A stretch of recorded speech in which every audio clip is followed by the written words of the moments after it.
Hey everybody, it's Tom the Whiskey Wrangler, Pacific Northwest. How you guys doing? Hey, we made it through another week. Fall is here, football's going. It was a good week. Friday night, a little sip here. A little sip of Buffalo Trace, get the old palate warmed up.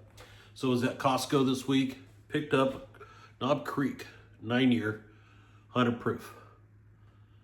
So let's give this a little shot.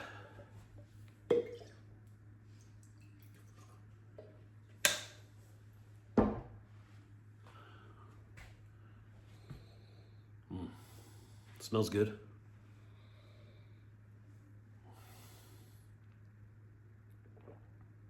Tastes good too. It's a keeper, it's going on the bar. All right, guys, just wanted to say hello. Please subscribe. Need to get to 50 subscribers before I can go live on YouTube. I need your help. So you guys have a great week, and we'll see you next time.